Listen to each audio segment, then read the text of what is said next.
Welcome back to the Beyond the Buckets. Happy to have my guest on today, Todd Corbin. Welcome to the program. Happy to see you and have you on. Great, thank you. It's great to be here.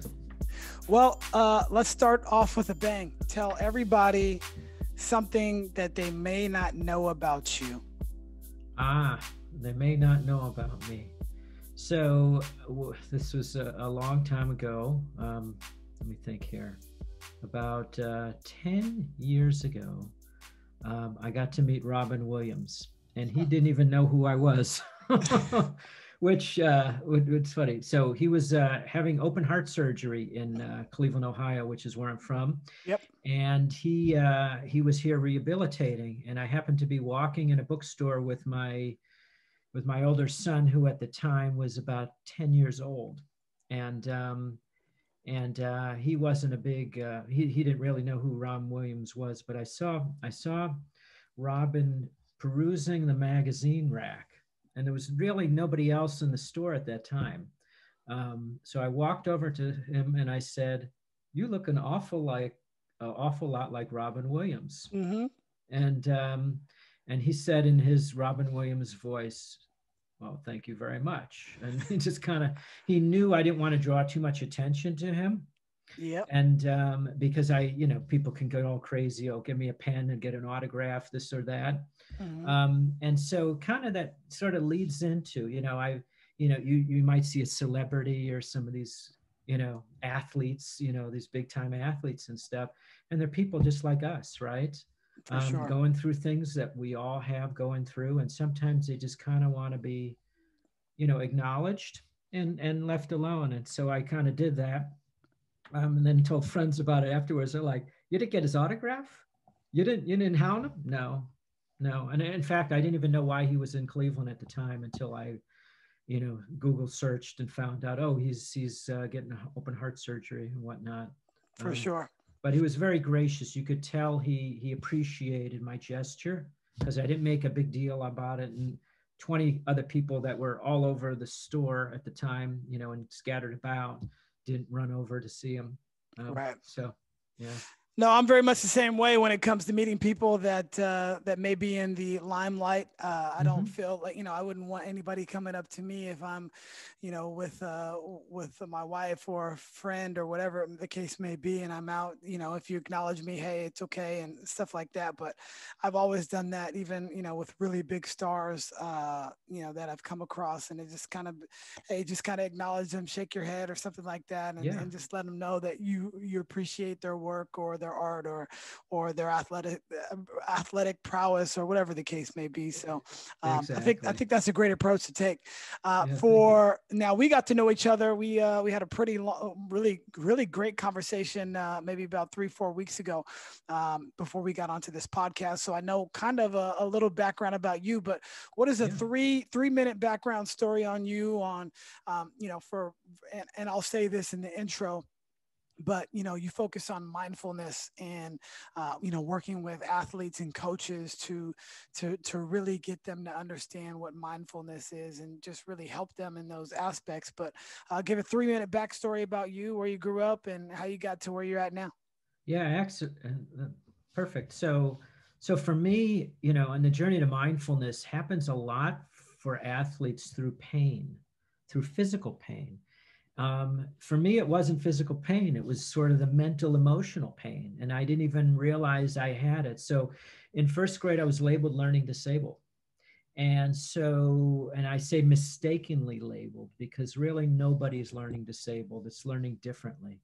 So I was an introvert. I wasn't as, outgoing as everybody and talkative. And people were like, because you're a little shy, maybe you're just not as bright as other kids. So they put you in a separate classroom apart from the rest of the school.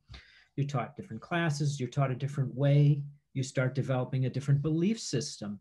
And some kids move through that pretty quickly. For me, I didn't. For me, I bought into that philosophy that I wasn't as bright as other kids. It was harder for me to learn. I didn't make friends easily because of that mindset, right? I limited myself. And so I had some good physical gifts as an athlete. I was a student athlete, played baseball and golf, and played pretty well. I'm not the biggest kid, but I'm very fast, agile, have a really strong strategic mind in terms of can look at the game and really analyze it and get the most out of it from that mental aspect. Yep. So that belief system didn't impact me until it started getting a little bit more competitive on the field. So you play, tournaments, or, in golf, you play higher caliber players and match play. And that's when all of a sudden things started to, I would say, unclick for me. My mind was like noticing, wow, you're having a good game. You're playing well. I don't think you can keep it up. These other players are better than you. Yeah. And you start doubting yourself, right? You start limiting what you can do, and then you start questioning, oh yeah, well, I'm not cut out for this or that. And so I get to college at D1 school and trying out for the golf team. And after a very good first round, I start doubting myself again. I'm like, I have to play 4 rounds of golf. I don't know if I could keep this up. I don't think I can make the team. Sure. So after the first round, I quit. And I didn't even try out for the baseball team. And it was really got me thinking. And it didn't dawn on me until I started after college realizing the power of the mind, the power of a belief system and a mindset, and how that can impact you. And so for me, my journey to mindfulness came from emotional pain. So what I do, and I work with a lot of athletes, I don't want any athlete that has physical gifts to have to go through the pain emotionally that I went through without the skill set to deal with. Found yourself in the body, how to really know what that's like. And spent 20 plus years in higher education, publishing, working with a lot of students and a lot of teachers, helping them figure out how to help enhance their learning in and out of the classroom. So you bring all those capabilities together, learning and mindfulness. And so when I work with coaches or teams or athletes or, anybody out there that wants a little bit higher level of performance, it's that aspect of looking inside and saying, okay, what are the belief systems that support yourself? And what are the ways that you can anchor yourself to move through the anxieties, the pressure, the tension, those things that might get in your way of performing? For sure. No, makes a lot of sense. And if you had to place a definition on what mindfulness is in your opinion, and why is it actually important for athletes to understand that? Yeah, absolutely. So very basically, mindfulness is about 2 things. It's about paying attention with awareness. Okay. So it's awareness, and it is then choice. So a lot of people would talk about mindfulness and tell you what to pay attention to and how to be more aware. Okay. So you're noticing more things. And that's really only half. Because if you notice all these things, like I notice what I'm thinking and what I'm feeling and what's going on in my body and all the court and the field and everything, then you have to decide. The next piece is choice. What do I do now with what I know? That's the wisdom piece, right? And you can teach the mechanics of mindfulness, but to be able to really actively use it, you have to understand, okay, what do I do now with it? So mindfulness, awareness, and choice. And so what am I paying attention to with that awareness? Things like your breath, your body, physically, how do I feel? What's going on in my body, my muscles? Yeah.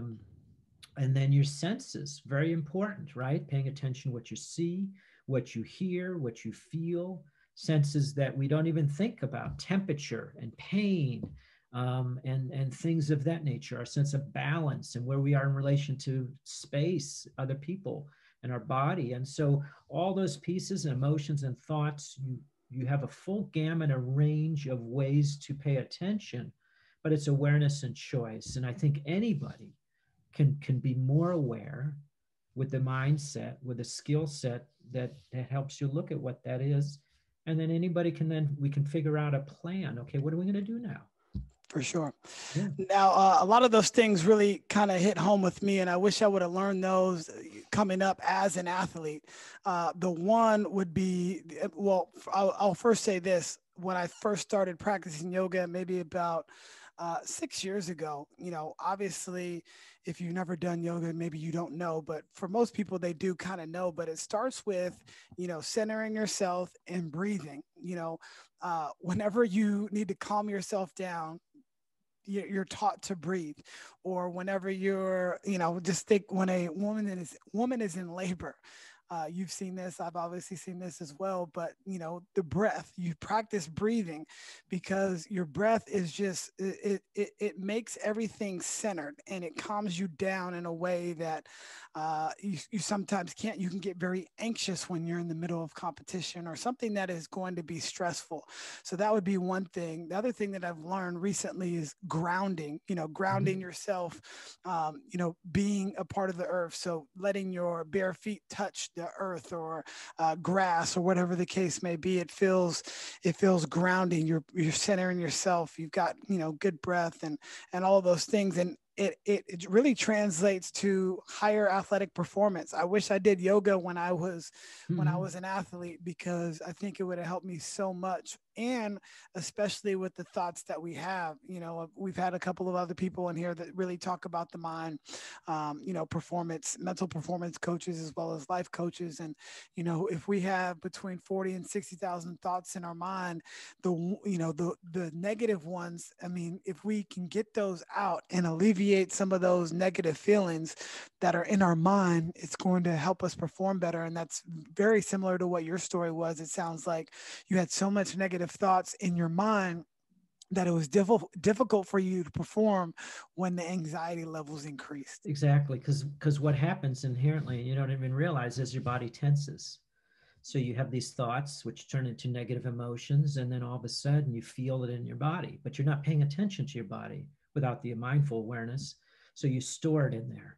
Sure. And so what happens, all of a sudden you start spraying shots all over the course. It's like, how did that happen? Yeah. They say the worst friend of a golfer is you just don't think about your swing, right? That's the worst thing you can do. And so, but when you start doing it in any sport, when you start really thinking about it, you get in your head, again, without the grounding that you talk about, which I call anchoring, without that, then when you get in your head, it's drifting, all over the place. See, so I use the analogy of like when a ship drops anchor. The whole point of a ship dropping anchor is not to help stop the ship from moving, because the ship is still going to move a little bit, right? It's going to sway back and forth. Sure. But it's not going to drift way off, right? And if it drifts way off, then what happens is that you lose sight of what's going on, and then you become mindless. So, that's what an anchor does. The grounding, feel your feet, like you said, or take a breath and notice the breath. I have this great acronym I like to use because I always work with my athletes, and I'm like, we do breath awareness. And if they don't have any yoga practice, which you do, a lot of them don't really realize what it's like to breathe. Yeah. They don't know. I say, feel your breath. They're like, huh? What does that mean? Feel my breath, put your hand on your belly, or, various things. So I have an acronym I like to use. It's actually a word. It's called TABIFY, TABFAFI. And it has 4 definitions. It's an active verb for breathing. The first one is take a breath and feel it. Literally feel it in your body. So feel it go in and feel it go out. And notice how that makes you feel. And then it could be take a breath and follow it, which is really notice with your attention. That builds your awareness muscle. Pay attention as it goes in and as it goes out, not just the feeling, but with your mind, and follow that. And then take a breath and finish it. So often people say, take a deep breath. Coaches do this all the time. All right, take a breath, relax. But people go, right? It's like, okay, finish it fully. And so you really get the impact of the breath, because I always say that the exhale part to relax like your body's parachute. You release a parachute, somebody jumps out of an airplane, they pull the ripcord, parachute comes out, slows you down. So that's your body's parachute, is the exhale. And you only get that when you fully breathe, and you breathe deeply, and you finish the breath. So But absolutely, that's exactly right. One of the yoga techniques, I think it was 8-7-4 or 8-4-7, something like that, where you breathe out for, for 8 counts. Yeah. Then you breathe in for 7 counts, and then breathe out for 4 counts, where it kind of just allows you to, just get that breath and control your breath. Another gentleman that was on the podcast, he'll be airing pretty soon. His name is Blaine Strong. He's a fitness coach and fitness, really, really high level fitness guy. But he was saying that breathing through your nose while working out is one of the best ways to continue to get more oxygen throughout your body, where you're breathing through your nose and out of your nose. So he'll be on a run and he doesn't sweat or get tired. I forget the science behind it. Maybe but he's breathing in his nose and out of his nose throughout the entire workout, and he's not expending as much energy, I think, is what ends up coming to pass. But maybe you have some Different more ways to information on that. balance. Yeah. There's also, I know, because if you breathe out, there's something called resistance breathing. So you breathe in through the nose, but out through the mouth, but you're kind of like clenched teeth. So it's almost like some people would call it Darth Vader breathing, because it's like, or the Ujjayi, I think they call it breathing. Ujjayi breath. Yeah, exactly. So it's the same kind of thing. There's a way, I'm a runner too, so I totally know that's not so easy to breathe in and out the nose. sure. Because your body needs that extra oxygen when you're breathing. So that's why a lot of people breathe through the mouth. Right. But there's that way to do it that you can just slow it down in the body. And that's what happens when you use your nose. You're taking in less air and you're breathing out less. So it actually slows it down. And think about that. There's a lot less, air pathway in the nose than breathing out the mouth. And that's probably one of the benefits to doing it. Slows everything down, which allows you to take in a little bit more oxygen, but then to slowly release the oxygen. Interesting. Yeah, and I've been trying it. It's hard because you always have to think about it. But when I've been working out, I've been trying to do those things, and I've seen a bit of an improvement. Good stuff. There's also 16 seconds to calm. Do you know that one? No, I haven't heard that. No. Okay, so you might know it as another name, but it's 16 seconds. So 4 seconds you breathe in. The audience can do this right now. So breathe in for the count of 4. Mm-hmm. Hold it for the count of 4. Exhale for 4. And then pause for 4. And then repeat. So, and within the 16 seconds, that some people call it tactical breathing or square breath. But what it allows you to do is it balances the breath, but it puts, so much emphasis and calming in terms of the body, because you have the in-breath and the exhale. It's all in sync. It's just extremely, extremely calming. And a lot of first responders, the military, a lot of people in very, crucial situations, high stress situations use it. I even used it after a car accident. I said I was an avid runner. And so I had to sort of put that to rest for a couple of months to get my strength back. So I was competing in a race, and the first race I ran after this car accident. And this is ironic because I teach mindfulness, and I was hit by a distracted driver, right? So that's, usually what happens head on. But I was feeling anxious and nervous before my first race, big race here. And so I used the 16 seconds to calm. I recycled it a couple of times, repeated it. And it was amazing how quickly that the anxiety and the calm came. And it really was 16 seconds. And then I emphasized it a couple of times. I'm like, wow. So these practices, absolutely work. They're amazing.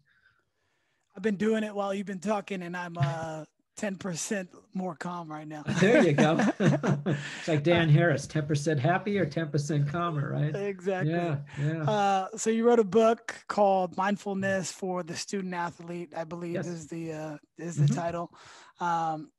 Tell me what that's about. And, obviously this is a passion of yours because you went through that pain, Yeah, and now you want to help others with that. So, exactly. yeah, give me a little summary of kind of what's going on in the book, and, how it's been Sure. helping people. Yeah, no, great. So again, I feel that mindfulness, it could help so many people, but the earlier people get it and understand the power of it, the better. So that's why I wrote it for student athletes. And so, young athletes, could be even 7, 8 years old. And so what it basically is, it's more, you could almost say it's almost a workbook. So I wrote it because I coached youth baseball for 10 years. And so I know as a coach, coaches out there listen to this are busy, right? You coach basketball, you don't have a lot of time to integrate all these new things and new ways, because you got to teach the physical skills, which is Right. sort of the paradox, right?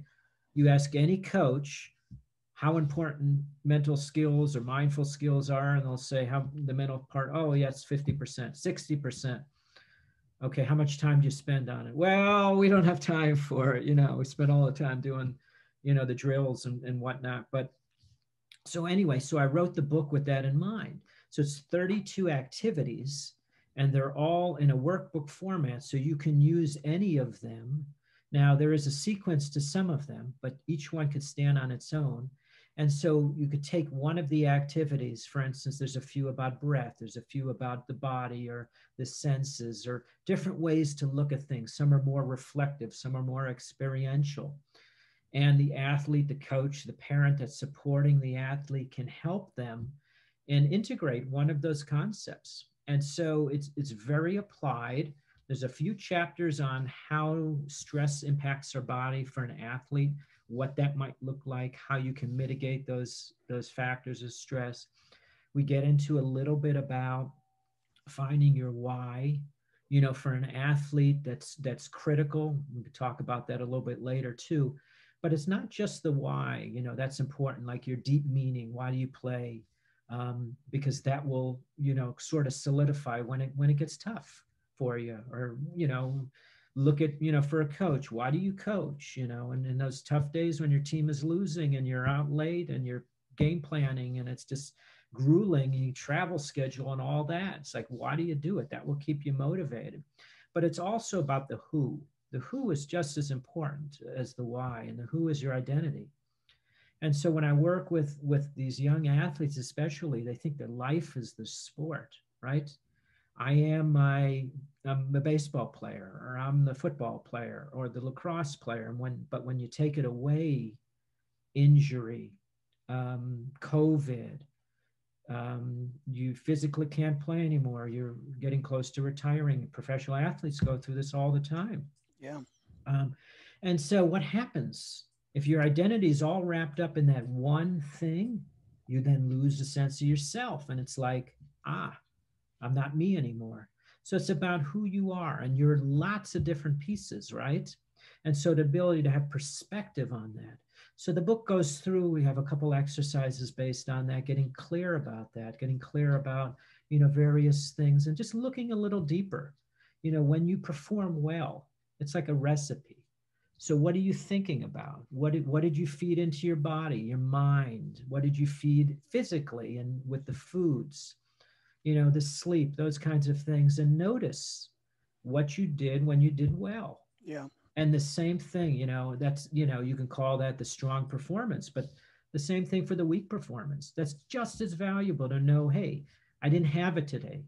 Well, why didn't you? Let's look at that. What were you thinking? What were you feeling? What was in your body? What were you sensing? Right. What were you noticing? You tune into that so you can start, okay, maybe I didn't get enough sleep. Maybe I was thinking about X and I need to think about this a little differently. Sure. Maybe I had an upset the night before. See how that impacted me, or I didn't get enough water. And then you kind of know, and then you build over time. You'll figure out, yes, you have a certain way to elicit a higher performance, or to inhibit a performance that is not as strong. Now, you're not always going to play in the zone, right? But there are ways to prime the zone, to make it more available to you. certainly being right here, right now, grounded, that's presence, that's mindfulness, right? Awareness of being right here. But there's all these other pieces that can allow you to get into the zone more quickly. Sure.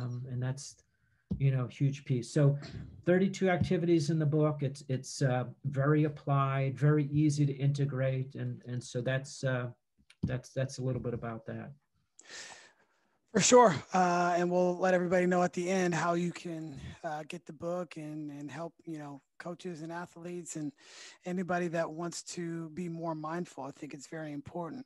I want to kind of break down some things as far as, athletes and their performance, Yes. because, everybody wants to perform better. But I Mm-hmm. think two of the things that you talk about in your book would be, number one, just the confidence.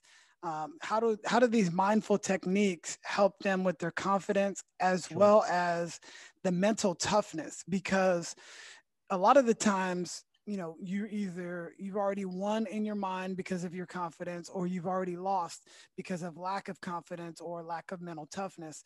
And those are things that coaches are always preaching day in and day out. Have confidence, be confident in what you're doing. And then the second thing would be mental toughness. All the coaches talk about it, but we don't always put the necessary time in order for us to be mentally tough. We focus mostly on the physical and less on the mental side. Mm-hmm. And that's where we've been changing our approach. At Valley Christian is just focusing more on that mental side. It's super important. Like we had a mental performance coach throughout the whole year last year. And I would say our mental toughness was so much better. So how can some of the techniques that you discuss help with those two areas? One being your confidence, and Mm-hmm. two being the mental toughness. Absolutely. So confidence is really, if you look at what confidence is, you can look at it a couple of ways. You can look at it, it's really a feeling, right? It's a set of beliefs, and it's a feeling that I can do this, or I know that my team can do this. So like it's you or something outside of you that you're connected to, right? So a feeling. It's also an action. Confidence comes from action, Mm-hmm. right? When I describe mindfulness, I said that's awareness and choice. It's that choice piece. What do I do now?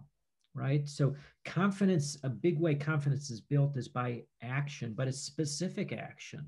It's not just taking any action. There's this fallacy about talking about the 10,000 hour rule, right? To become an expert, you have to have 10,000 hours of something. But what if I did the activity horribly for 10,000 hours? What if I didn't know the skill and I just kept, hitting golf balls and, just whacking them all over the place and stuff? Yes, I would improve, but not to a level where it would make me confident if I got on a course and all of a sudden, oh my gosh. So very clearly, what we need to understand about confidence is because it is a feeling, that's something that we can generate internally. Right. Okay. We generate it internally, but then we need to act on it. So there's that wisdom piece that I mentioned too. So we'll get into how to help with that in a moment. You mentioned mental toughness, and there's an overlap. So I want to talk about that overlap, then we'll come back to confidence and then back to mental toughness. Yep. So in mental toughness, and you can categorize it many different ways. Peter Clough is the person that coined that phrase, mental toughness, the 4 C's really. And he talked about it. He's a psychologist, a performance psychologist. He's teaching in the UK right now. And so he talks about mental toughness being 4 C's. So there's a control piece, okay? When you have a feeling of control about your life overall, okay? And again, that's a sense that you might have about what you can control. And athletes talk about controllables, things you can control and what you can't. So you look at that piece. But if you have more personal power, more mindfulness, more groundedness, you'll feel more control over your life. Now, you still know what you can and can't control, but you'll have that feeling. That's important. So it's a feeling of life control, and it's also a feeling of emotional control. I can control myself on the field when I make a mistake. I can control myself on the field when my teammate makes an error, or when the referee makes a bad call, or when my coach yells at me, or when the competition is really hard, or the weather conditions make it difficult to play. I can control how I feel. So that's a part of the mental toughness piece. Right. Um, Also, challenge. Challenge is, do you see this thing out there, this adversity, as a threat or as an opportunity? And that's mindset. Okay. That's real. That's how you look at things based on how you think. All right. So the challenge, the control, commitment is what I would call, that's the third C. It's stick to itiveness.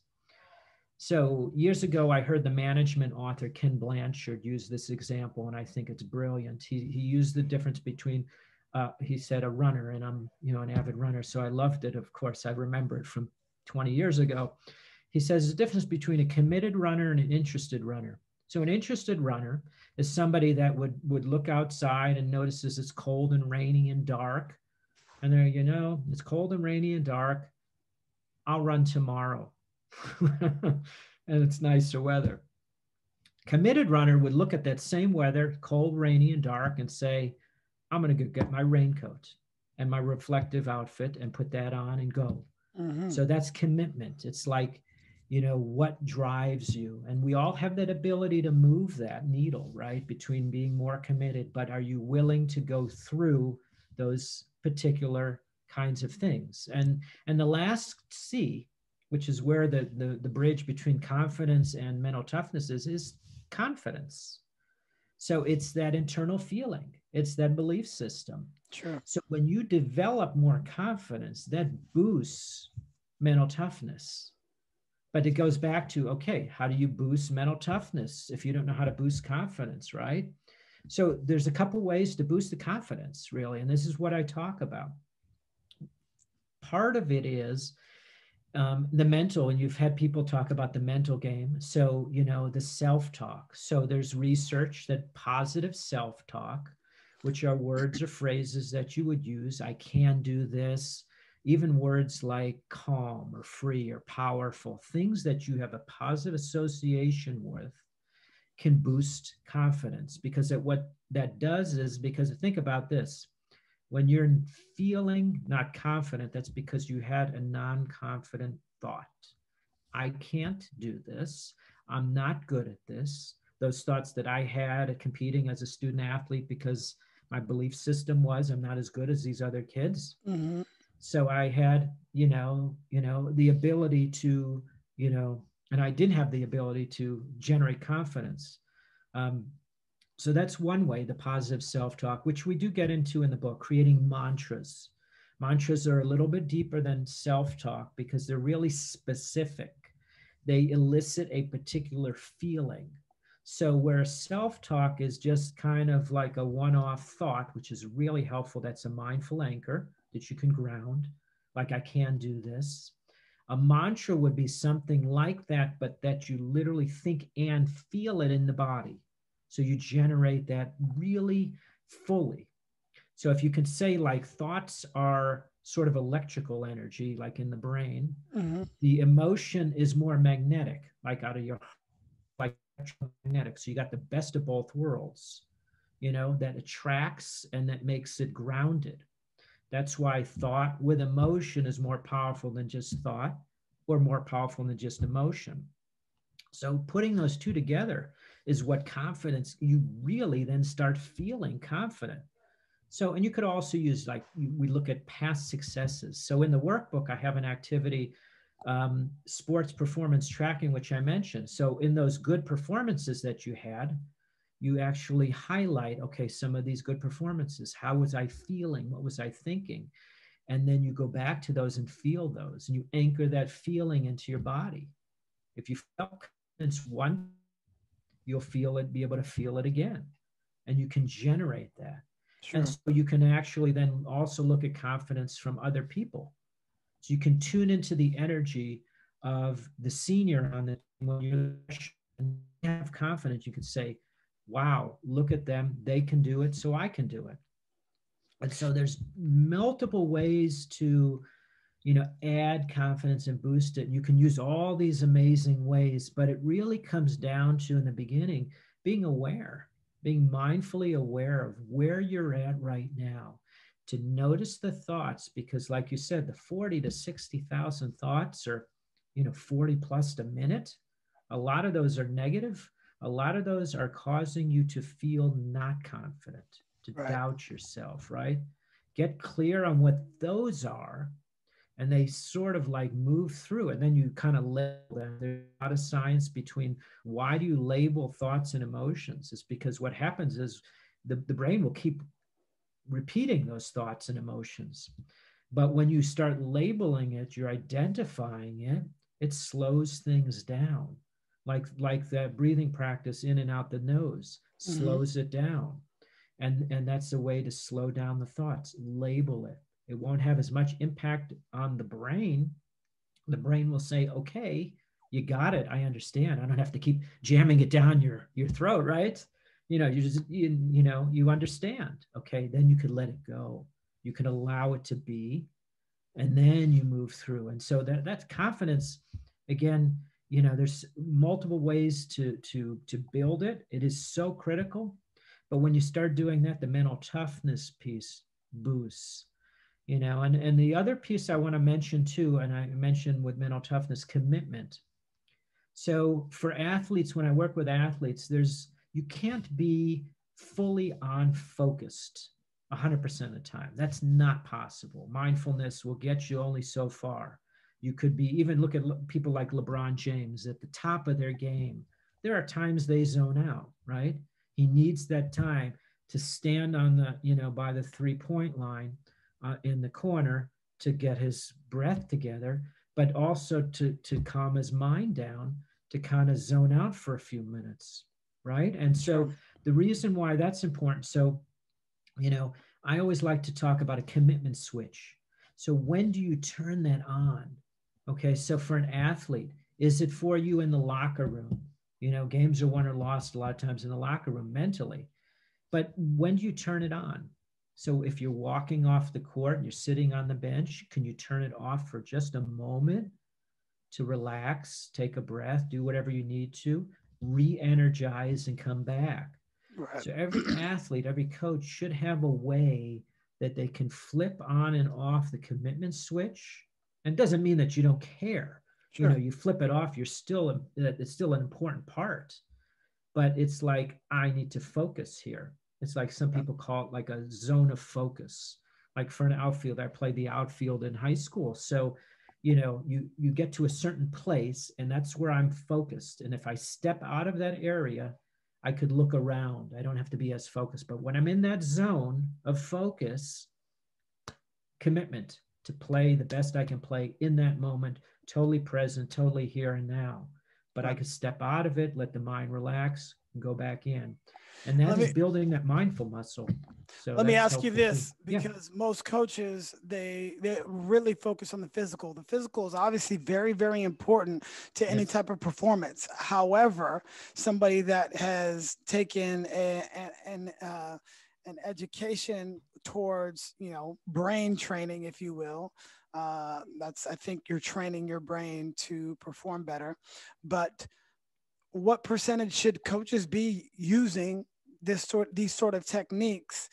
If you had to put a percentage, physical versus the mental, I don't know what the number would be, but curious to know what you think. Yeah, that's an interesting question, because anything I say here, the coaches listen and be like, "That's not possible. What are you talking about?"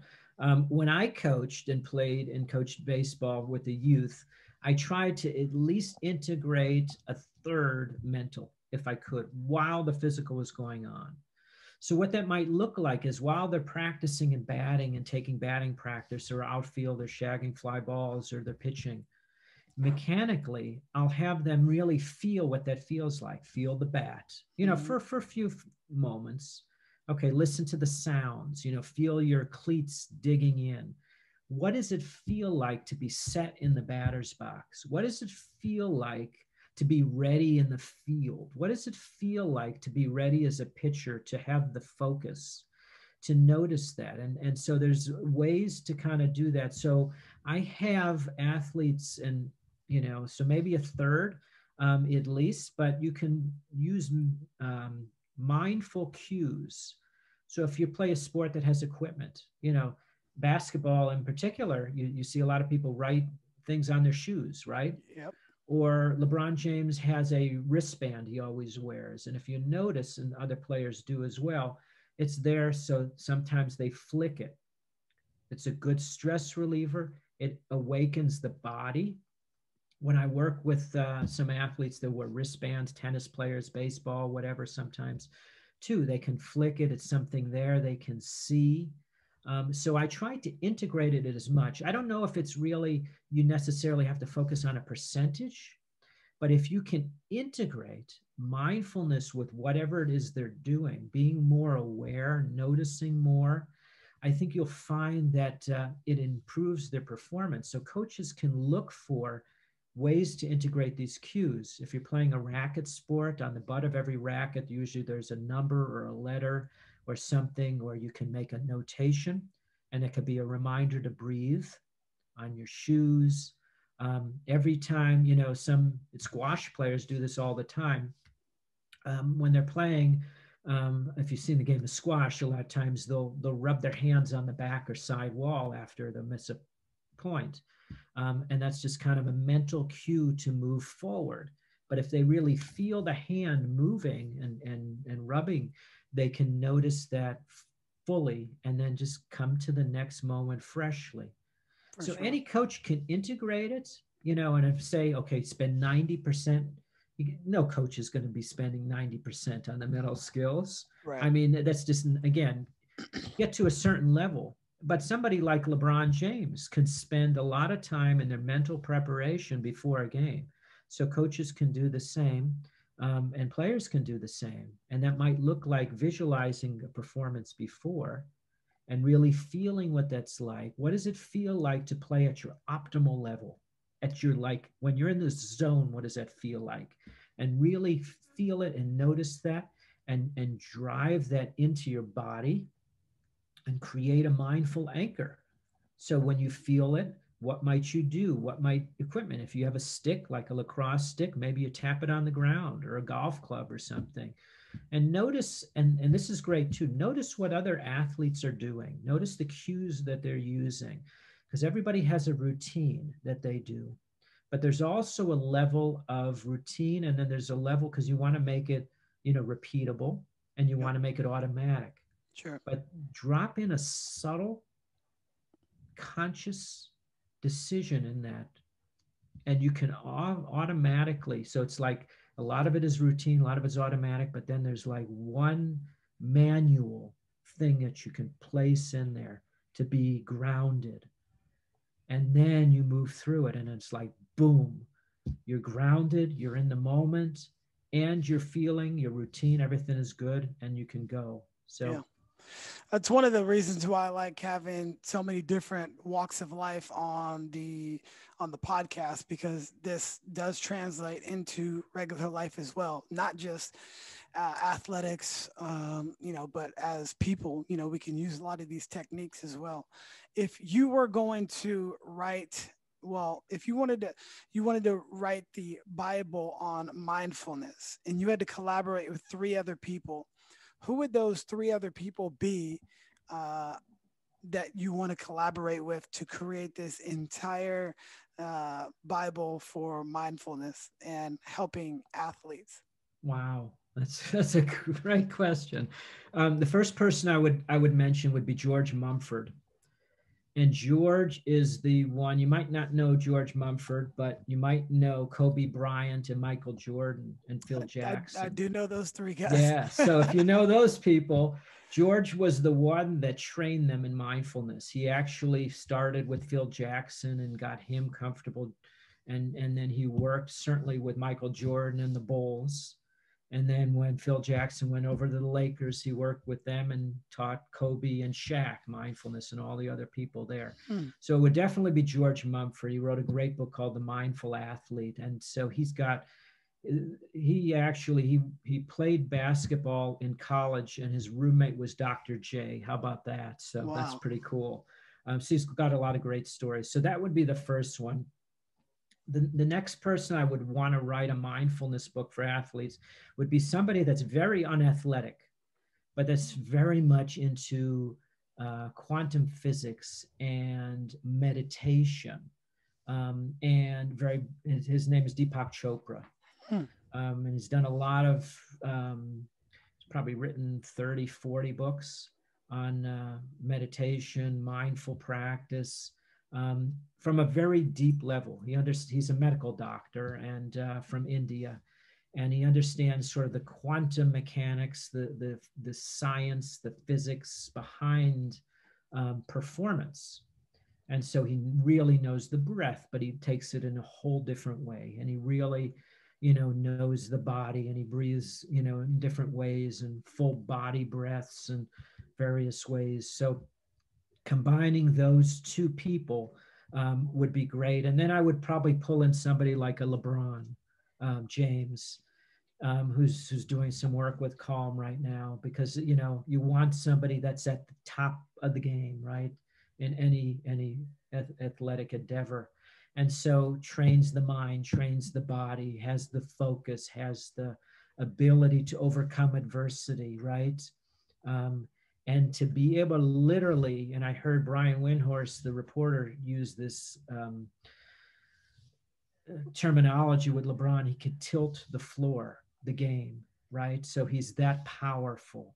And so to combine those three minds and see what comes out with the fourth me would be amazing. So That'd be awesome. yeah. Well, as we wrap it up, tell me where everybody can get the book, where they can find the book. I know you have an online program too that I believe just launched. So really cool stuff that you've got going on. Where can people find you, email you, all of that stuff? Yeah. Sure, Chris. Thank you. So yeah, the book, you can grab it on Amazon. So just search Mindfulness for Student Athletes, or search my name, Todd Corbin, and you can grab a copy there. It's in paperback.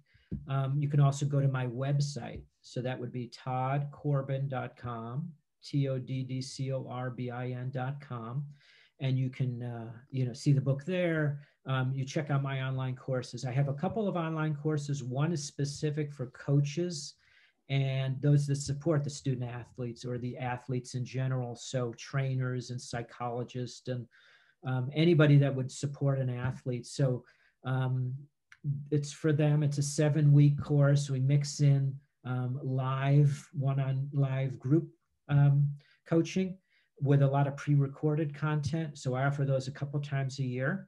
And then I have one for the athletes in particular, just the athletes, gearing more for the student athlete, but I've had 25-year-olds take that course as well.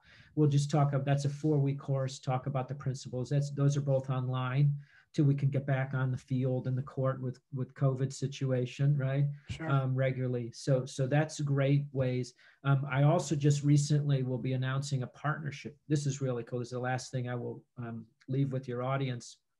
So being that I grew up with softball and baseball, and I love that. I wanted to be able to give back more to the world. So there is a not-for-profit called Pitch In for Baseball and Softball. They're based in Pennsylvania, and they donate both new and used sporting equipment, baseball or softball equipment, to in-need communities, groups all over, not only the United States, but the world. And so they've reached 1 million athletes already. So I just recently just partnered with them. So everybody that either gets a book or hires me for online training or one-on-one coaching, which I do with athletes or coaches, a portion of that revenue will go directly for them.